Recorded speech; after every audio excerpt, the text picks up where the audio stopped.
राज्यातील सत्ता स्थापनेचं नाट्य आता संपत आलेलं आहे। मुख्यमंत्रीपदी देवेंद्र फडणवीस यांचं नाव निश्चित झालं असून उद्या देवेंद्र फडणवीस हे शपथ घेणार आहेत। काळजीवाहू मुख्यमंत्री एकनाथ शिंदे हे नाराज असल्याच्या चर्चा सुरू होत्या। मात्र आज झालेल्या पत्रकार परिषदेमध्ये एकनाथ शिंदे आपण कोणत्याही प्रकारची नाराजी न बाळगता देवेंद्र फडणवीस यांच्या मुख्यमंत्री पदासाठी पाठिंबा जाहीर करत असल्याचं स्पष्ट केलंय। खेळीमेळीच्या वातावरणात महायुतीचे सरकार स्थापन होत आहे। इतके बहुमत महायुती सरकारला याआधी कधी मिळाले नव्हते। माझ्या नाराजीच्या फक्त चर्चा सुरू आहेत असे स्पष्ट करत शिवसेनेचा मुख्यमंत्री पदासाठी देवेंद्र फडणवीस यांना पाठिंबा आहे असे काळजीवाहू मुख्यमंत्री एकनाथ शिंदे यांनी सांगितले। देवेंद्र फडणवीस, एकनाथ शिंदे आणि अजित पवार यांनी राज्यपालाकडे सत्ता स्थापनेचा दावा केल्यानंतर पत्रकार परिषद घेतली। यावेळी शिंदे बोलत होते। राज्यपाल महोदयांची भेट घेऊन महायुतीचं सरकार स्थापन करण्याची परवानगी मागितली आणि राज्यपाल महोदयांनी परवानगी दिली। उद्या आझाद मैदानमध्ये संध्याकाळी 5:30 वाजता शपथविधी आहे। देवेंद्रजींनी देखील आपल्याला निमंत्रण दिलं आहे। आम्ही देखील आपल्या सगळ्यांना निमंत्रित करतोय आणि मला आनंद आहे की 2.5 वर्षापूर्वी इथंच वाटतं ना, तिथेच देवेंद्रजींनी मी मुख्यमंत्री व्हावं म्हणून माझ्या नावाची शिफारस केली होती आणि आज देवेंद्रजी मुख्यमंत्री व्हावेत अशी शिफारस आणि पाठिंब्याचं पत्र शिवसेनेच्या वतीने आज आम्ही दिलं आहे। आणि यापूर्वीच तुमच्या पत्रकार परिषदेमध्ये शिवसेनेचा पाठिंबा आणि पूर्ण समर्थन भारतीय जनता पक्षाच्या उमेदवारांना देवेंद्रजींना आम्ही देऊन टाकला होता। आदरणीय प्रधानमंत्री मोदीजी आणि गृहमंत्री अमित शाह साहेब असतील आणि भारतीय जनता पक्षाचे अध्यक्ष नड्डाजी जो काही निर्णय घेतील त्याला पूर्ण समर्थन पाठिंबा शिवसेनेचा असेल अशा प्रकारची भूमिका मी यापूर्वीच घेतली। आणि कारण मगाशी दादा म्हणाले तसं तुम्ही बातम्या कुठून कुठे चालवता, कुठे नेता, काय ते त्याला तुम्हाला चर्चा नको। गावी गेलो तरी तुम्ही काय काय चालवत असता। त्यामुळे मी अगदी मन मोकळेपणाने माझी भूमिका स्पष्ट केली। अतिशय खेळीमेळीच्या वातावरणामध्ये हे सरकार स्थापन होत आहे याचा आनंद आहे मला। खरं म्हणजे आतापर्यंतच्या इतिहासामध्ये एवढं बहुमत महायुतीला कधी मिळालं नव्हतं आणि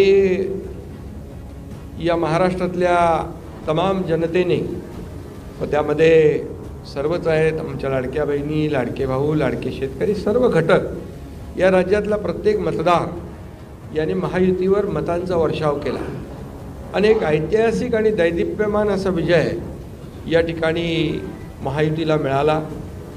यामागे नक्कीच गेल्या 2.5 वर्षाचं काम जे आहे आम्ही केलं तिघांनी मिळून, आणि आमच्यामध्ये काही कोणी मोठा कोणी छोटा असं काही नव्हतं। आम्ही एक टीम म्हणून काम करत होतो। आमचा उद्देश एवढाच होता की मला काय मिळालं यापेक्षा महाराष्ट्रातल्या जनतेला आम्ही काय देणार आहोत हे महत्त्वाचं होतं आणि एक सर्वसामान्यांचं सरकार म्हणून आम्ही काम केलं। आणि म्हणून सर्व मतदारांना मी मनापासून धन्यवाद यापूर्वीच दिलेत। आणि खरं म्हणजे राज्य चालवताना अनेक निर्णय आम्ही जे घेतले, जे विकास प्रकल्प आपल्या सगळ्यांना माहीत आहेत, मी त्याची एकदा डिटेलमध्ये बोलू इच्छित नाही, परंतु जे विकास कामं महाविकास आघाडीने थांबवली होती, जे प्रकल्प थांबवले होते, या महाराष्ट्रातल्या जनतेसाठी आवश्यक होते, या महाराष्ट्राला 10-20 वर्ष मागे नेणारा निर्णय महाविकास आघाडीने घेतला। आमचं सरकार आल्यानंतर तात्काळ ते प्रकल्प आम्ही सुरू केले, मार्गी लावले आणि त्याचे उद्घाटनही आदरणीय प्रधानमंत्री मोदीजींच्या हस्ते केले। याचा देखील आनंद आणि समाधान आम्हाला आहे। शेवटी सरकार कुणासाठी असतं? सरकार हे सर्वसामान्यांसाठी असतं, लोकांसाठी असतं, राज्याच्या विकासासाठी असतं आणि ते आम्ही तंतोतंत पालन करण्याचं आणि त्याचं नियोजन करण्याचं काम आम्ही 2.5 वर्षात केलं। याचं खूप समाधान आम्हाला आहे आणि एकीकडे विकास, दुसरीकडे कल्याणकारी योजना, या दोघांची आम्ही सांगड घातली आणि मग सरकारच्या माध्यमातून सर्वसामान्यांच्या आयुष्यामध्ये एक काही ना काही एक आधार म्हणून, एक सहकार्य म्हणून, एक सरकारची जबाबदारी म्हणून पार पाडली पाहिजे, ती पार पाडण्याचा प्रयत्न आम्ही आटोकाट केला. आणि त्यामध्ये आदरणीय प्रधानमंत्री मोदीजी, गृहमंत्री अमित शाह साहेब असतील, नड्डाजी असतील, केंद्रीय मंत्री असतील, त्यांनी आम्हाला वेळोवेळी प्रत्येक वेळेस आमच्या प्रस्तावांना मान्यता दिली. आणि या राज्याला पुढे नेण्यासाठी एक आपण जसं म्हणतो डबल इंजिनचं सरकार या ठिकाणी आम्ही 2.5 वर्ष चालवलं आणि त्याचा फायदा या राज्यातल्या जनतेला झाला. आणि या जनतेने देखील कामावर विश्वास ठेवून आमच्या कामाची पोचपावती या निवडणुकीमध्ये भरभरून दिली. आपल्यालाही कोणालाही किंवा अनेक सगळे अंदाज वर्तवणारे जे सगळ्या एजन्सी असतात, एक्सपर्ट असतात, त्या सगळ्यांचा अंदाज या ठिकाणी बाद ठरवला. आणि त्यामध्ये मतदारांना धन्यवाद द्यावे तेवढे थोडे आहेत. म्हणून मी पुन्हा एकदा सांगेन, माझ्या लाडक्या बहिणी असतील, लाडके भाऊ, लाडके शेतकरी, लाडके ज्येष्ठ, सगळेच या महाराष्ट्रातले सर्व घटक यांनी पूर्णपणे ऐतिहासिक विजय मिळवून दिला. त्यामुळे आता आमची जबाबदारी आणखी वाढली आहे. आता आम्ही टीम म्हणून देवेंद्रजींना आता पूर्वी देखील 5 वर्षाचा अनुभव आहे, त्यांचा अनुभव आम्हाला 2.5 वर्षासाठी देखील कामी आला. आता पुन्हा मुख्यमंत्री म्हणून त्यांचं नाव शिफारस करण्याची संधी मला मिळाली, त्याचाही आनंद मला आहे. आणि म्हणून आमचं अगदी टीमवर्क जसं 2.5 वर्ष झालं आणि राज्यातल्या जनतेला या ठिकाणी आम्ही सहकार्य करू शकलो. की आतापर्यंतच्या इतिहासामध्ये आपण जरी थोडं चाळून बघितलं तरी सुद्धा एवढ्या कल्याणकारी योजना कधी झाल्या नव्हत्या. आणि कल्याणकारी योजना फक्त आम्ही निर्णय घेतले नाही, तर त्याची अंमलबजावणी केली, त्याचा लोकांना बेनिफिट झाला, लोकांना त्याचा फायदा झाला. शेवटी कल्याणकारी सरकार, सर्वसामान्यांचं सरकार हे लोकांच्या कल्याणासाठी असतं. ते खऱ्या अर्थाने आम्ही राबवलं याचा आनंद आणि समाधान आहे.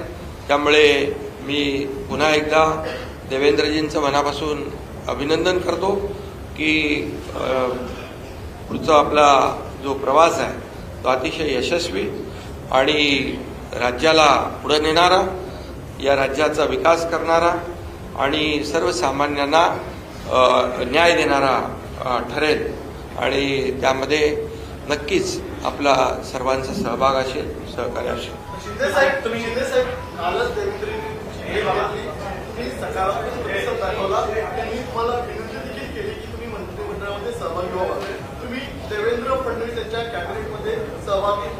अरे बाबा, ते सांगितलं ना संध्याकाळी, आम्ही सांगतो तुम्हाला, संध्याकाळी सांगतो. मला ते एकदमच पाहिजे थोडं थांबा. देवेंद्रजी माझ्याकडे आले, त्यांचा मनाचा मोठेपणा आहे, त्यांना धन्यवाद देतो. आमच्या सर्व महायुतीच्या आमदारांचा देखील जो काही आग्रह आहे सगळ्यांना मी धन्यवाद देतो. अरे सगळे कन्फ्युजन दूर होतील, थोडी कळ काढा, काही कन्फ्युजन ठेवणार नाही, सगळं क्लिअर. काही कन्फ्युजन नाही आहे. ए बाबा, काही कन्फ्युजन नाही. सगळ्यांना उद्या तुम्ही 5:30 वाजता नाही 5 वाजता हजर व्हा आणि परत दादांच्याबद्दल किंवा आमच्याबद्दल काय करणं